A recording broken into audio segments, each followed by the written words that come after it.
Record করলাম। ঠিক আছে, আমরা HTML যে CSS কিভাবে আমরা ইমপ্লিমেন্ট করতে পারি সেটা আমরা দেখলাম। ঠিক আছে, তখন আমরা এখান থেকে HTML এর লিঙ্কস, পরবর্তীতে কি আছে HTML এর লিঙ্কস, আমরা HTML এর লিঙ্ক লিখতে পারি, লিঙ্ক করতে পারি। আমরা তো জানি, দেখছি এটা, হ্যাঁ, যে হাইপার লিঙ্ক বলে। হ্যাঁ, তো একটা হাইপার লিঙ্ক আমরা লিখি একটু স্টাইল করি। আরে বাবা,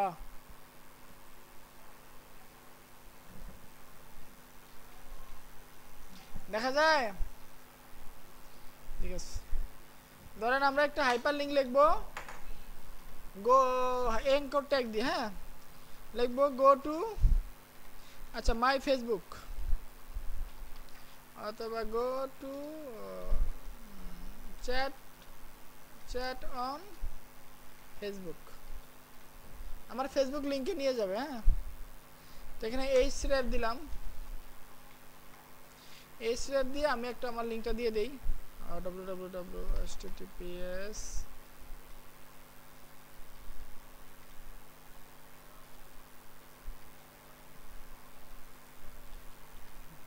এটা আমার ফেসবুকের লিঙ্ক আমি দিয়ে দিলাম। ঠিক আছে, ওকে। এখন এখন যদি আপনি লিঙ্কটা দেখেন,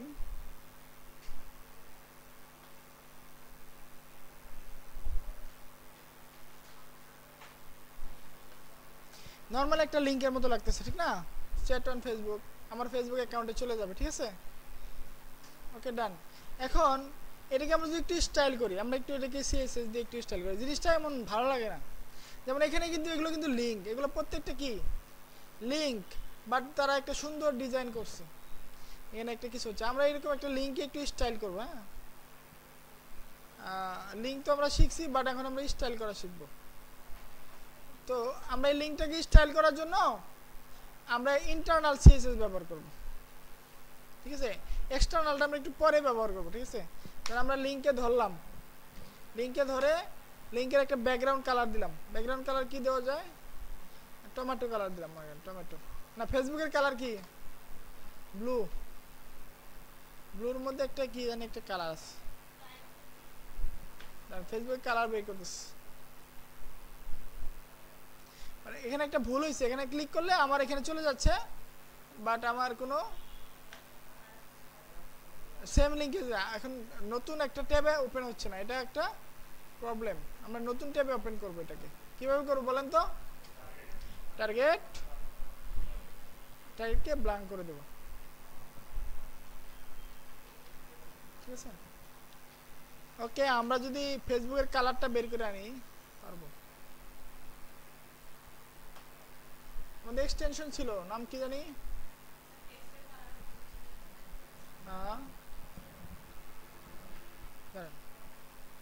CSS পেপার নামে একটা এক্সটেনশন আছে, এটা আমরা একটু নামাই নি।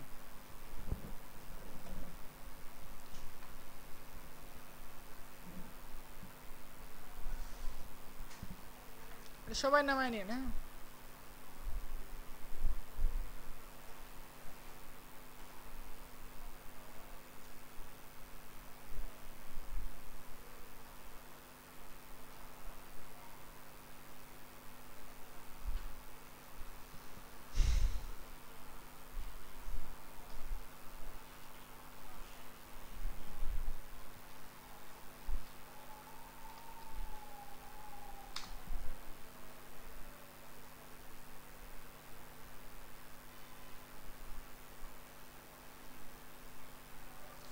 কালার জিল্লা এটা নামাই নিন, এটা এটা অনেক সুন্দর।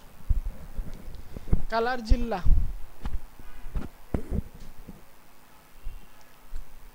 তো আমরা কালার জিল্লা দিয়ে ফেসবুক থেকে তার কালারটা নিয়ে আসবো। দাঁড়ান, ফেসবুকের যে বেস কালার, ওই বেস কালারটা কি? পিক কালার, পিক কালার,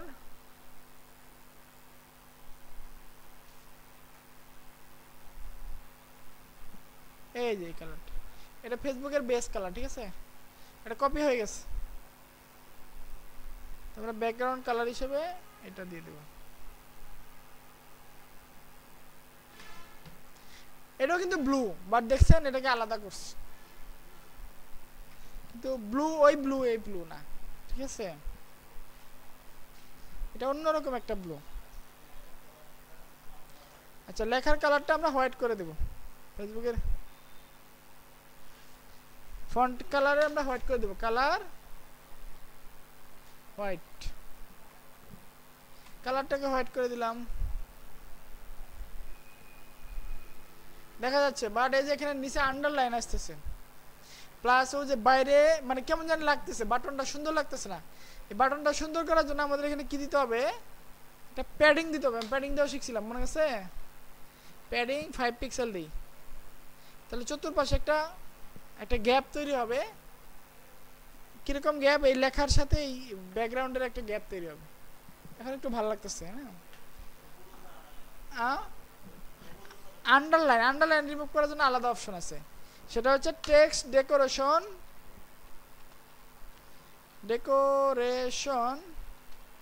এটা নানা করে দিতে হবে নান তাহলে আন্ডারলাইন চলে যাবে আন্ডারলাইন চলে গেছে এখন আমি যেখানে মাউস নিচ্ছি দেখেন মাউসটা কিন্তু এখন হাতের মতো হয়ে যাচ্ছে অর্থাৎ এটা একটা লিংক ক্লিক করলে আমার ফেসবুকে চলে যাচ্ছে ওকে এখন যদি চাই না আমার এখানে ফেসবুকে একটা বাটন দেখেন এখানে যদি মাউসটা নেই দেখেন একটু হইলেও কালারের পরিবর্তন আসতেছে না হবার করলে কি হয় এখন নর্মাল যে কালারটা আছে হবার করলে একটু ডিপ হয় কালারটা তো আমরা এটা করতে পারি কিভাবে করব বলেন তো এটা করার জন্য আমাদের একটা সিএসএস এর ক্লাস আছে মানে একটা সিএসএস সিস্টেম আছে সেটা হচ্ছে এ দিলাম একে দিয়া হোভার দিব হোভার নামে একটা প্রপার্টি আছে হোভারে ক্লিক করে আমরা যদি এখানে স্টাইল করি তাহলে এরকম হবে ব্যাকগ্রাউন্ড কালারটাকে আমরা কি করে দেব আমরা এই কালারটাকে নিব নিয়ে এই কালারটাকে একটু ডিপ করে দেব এই কালারটা ধরে এখান থেকে একটু আর একটু ডিপ করে দেব সর্বোচ্চ ডিপ আছে আরো ডিপ করে দেব একটু ডিপ করে দিলাম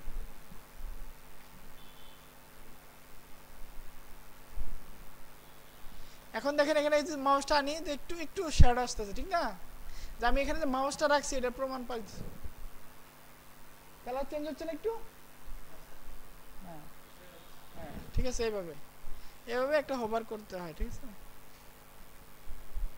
বুঝতে পারছি এখন খালি আমরা বেশিরভাগই কি দেখব HTML এর পাশাপাশি CSS দেখব কারণ CSS আমরা শুরু করছি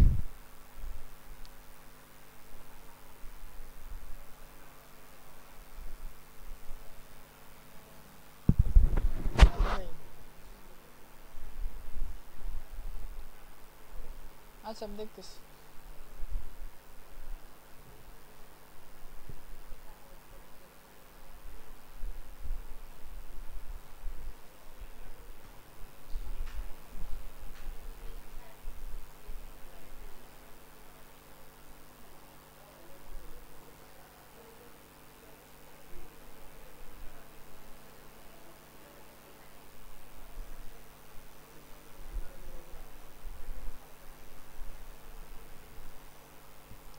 এখানে দেখেন HTML এ দুই ধরনের লিংক আছে একটা হচ্ছে অ্যাবসলিউট ইউআরএল আর একটা হচ্ছে রিলেটিভ ইউআরএল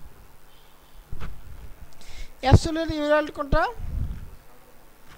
যেটা আসলে আমরা একটা লিংক যেমন google.com facebook.com বা যে কোনো একটা লিংকে আমরা এনে দিলাম এটা হলো অ্যাবসলিউট যেটা আমরা সোর্সের ভিতরে দিতে পারি ইমেজের ভিতরে দিতে পারি আরেকটা হচ্ছে আমাদের ফাইলের ভিতরে জিনিসটা আছে বা আমাদের নিজস্ব পেজের ভিতরে সেটা করবে সেটা হচ্ছে রিলেটিভ যেমন এই সেভের পরে যে একটা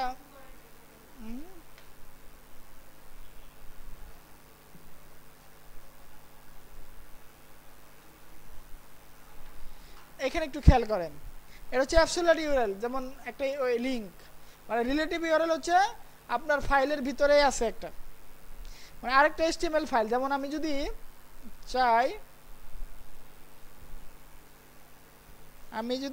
যে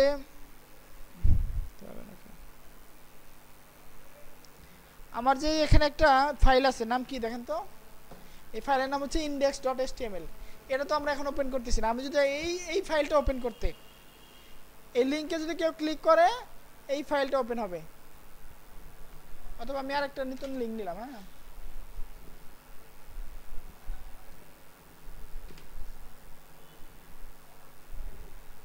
এখানে নিয়ে আমি চাচ্ছি এখানে লিখব হোম পেজ।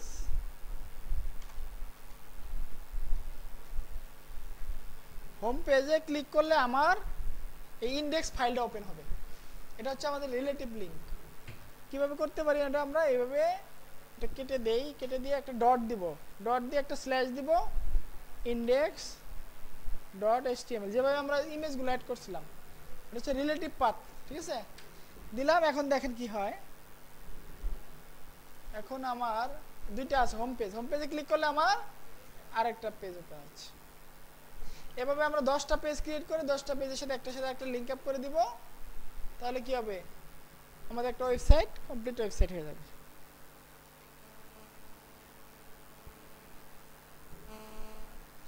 তো দুই ধরনের লিঙ্ক আমরা পাইলাম, একটা হচ্ছে অ্যাবসোলিউট আর একটা রিলেটিভ।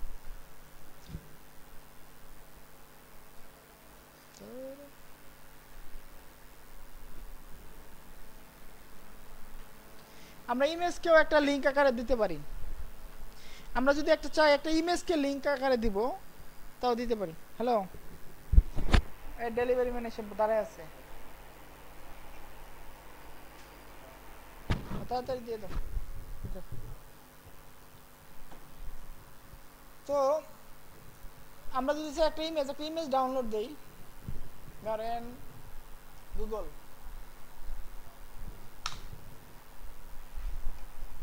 ডাউনলোড বাটন, ধরুন আমি একটা ডাউনলোড বাটনে ক্লিক, একটা ডাউনলোড বাটন নেই, হ্যাঁ,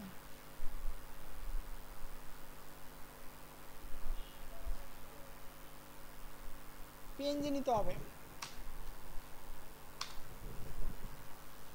যাতে ব্যাকগ্রাউন্ডটা রিমুভ থাকে। হ্যাঁ, এটা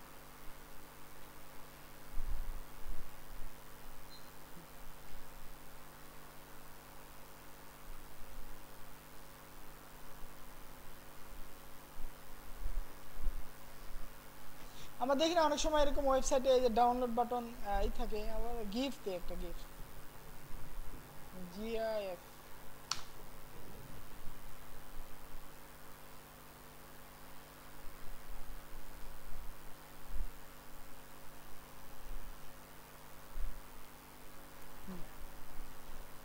গিফটটা নেই, হ্যাঁ,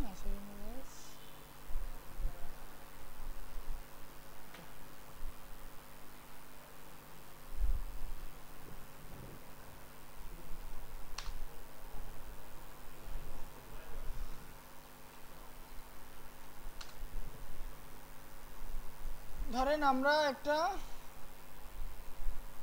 নিব, অ্যাঙ্কর নিব। অ্যাঙ্করের নাম হচ্ছে, অ্যাঙ্করের ভিতরে আমি একটা ইমেজ ঢুকাই দিব, ইমেজ আইএমজি ঢুকাই দিব। আইএমজি ঢুকায়া এই ইমেজটা এসআরসি হিসেবে দিব,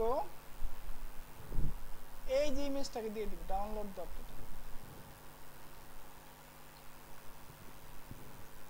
এখন এই ডাউনলোড শো করে নাকি ইমেজটা, দেখি। হ্যাঁ, একটা ডাউনলোড নামে একটা ইমেজ আসছে, ঠিক আছে? যদিও এটা অনেক বড় হয়ে গেছে, এটা ইমেজটা কাজ করতেছে না।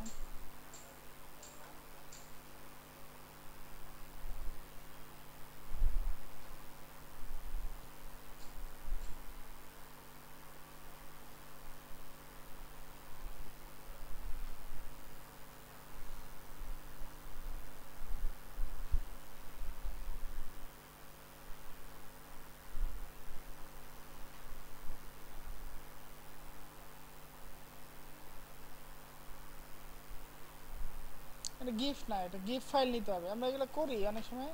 এই যে ডাউনলোডিং, ডাউনলোড, হ্যাঁ ডাউনলোড, হ্যাঁ এই যে সব সুন্দর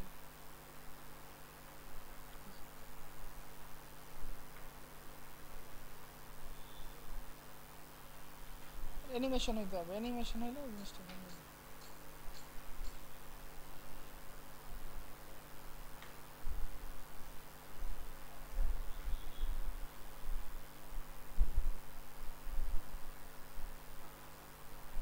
একটা নিলেই হয়েছে, একটা যে কোনো একটা ইমেজ নিলেই হয়েছে। হ্যাঁ, আমরা নিতে পারি। এটাকে একটু ছোট করে দেই, উইডটাকে একটু ছোট করে দেই।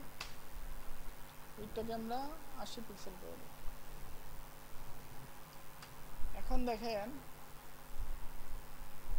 এই ডাউনলোড নামে একটা বাটন আসছে, ঠিক আছে? এখন আমি এটাকে ইচ্ছা করলে কি করতে পারি, লিংক আকারে শো করতে পারি। href এন্ড আমরা এটাকে কিন্তু স্টাইল দিব না, তারপরে এখানে অটোমেটিক স্টাইল হচ্ছে, কারণ আমরা এখন ইন্টারনাল সিএসএস ব্যবহার করতেছি। আমরা ধরেন দিব যে youtube.com।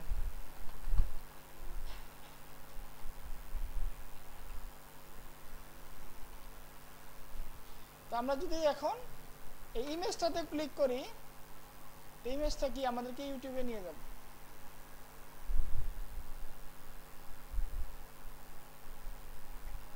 নিয়ে যাবে না, লিংকটা বলেছি, হ্যাঁ নিয়ে গেছে। ওকে, ইমেজটা আমাকে ইউটিউব, এভাবে আমরা একটা ইমেজের ভিতরে কি লিংক দিতে পারি। সেটা কি করতে হবে, ইমেজটাকে এই এইচ এর ভিতরে একটা নেস্টেড করে ইমেজটাকে ভিতরে ঢুকাই দিতে হবে। ওকে, পরে লিংকের কালার আমরা এখানে যদি দেখি, এরকম আমরা বাটন বানালে, আমরা একটু আগে মনে আছে যে বাটনটা এরকম বাটন আমরা বানাইতে পারি। ঠিক আছে, ওকে। তারপর হচ্ছে HTML ইমেজ, আমরা ইমেজ নিয়ে একটু কাজ করি। লিংকের বিষয়টা বুঝছেন তো নাকি, পারবেন না? এই লিংকটাকে স্টাইল করতে পারবেন না, না দিব, করতে দেবো আগে? হ্যাঁ করেন, সবাই করেন এটা।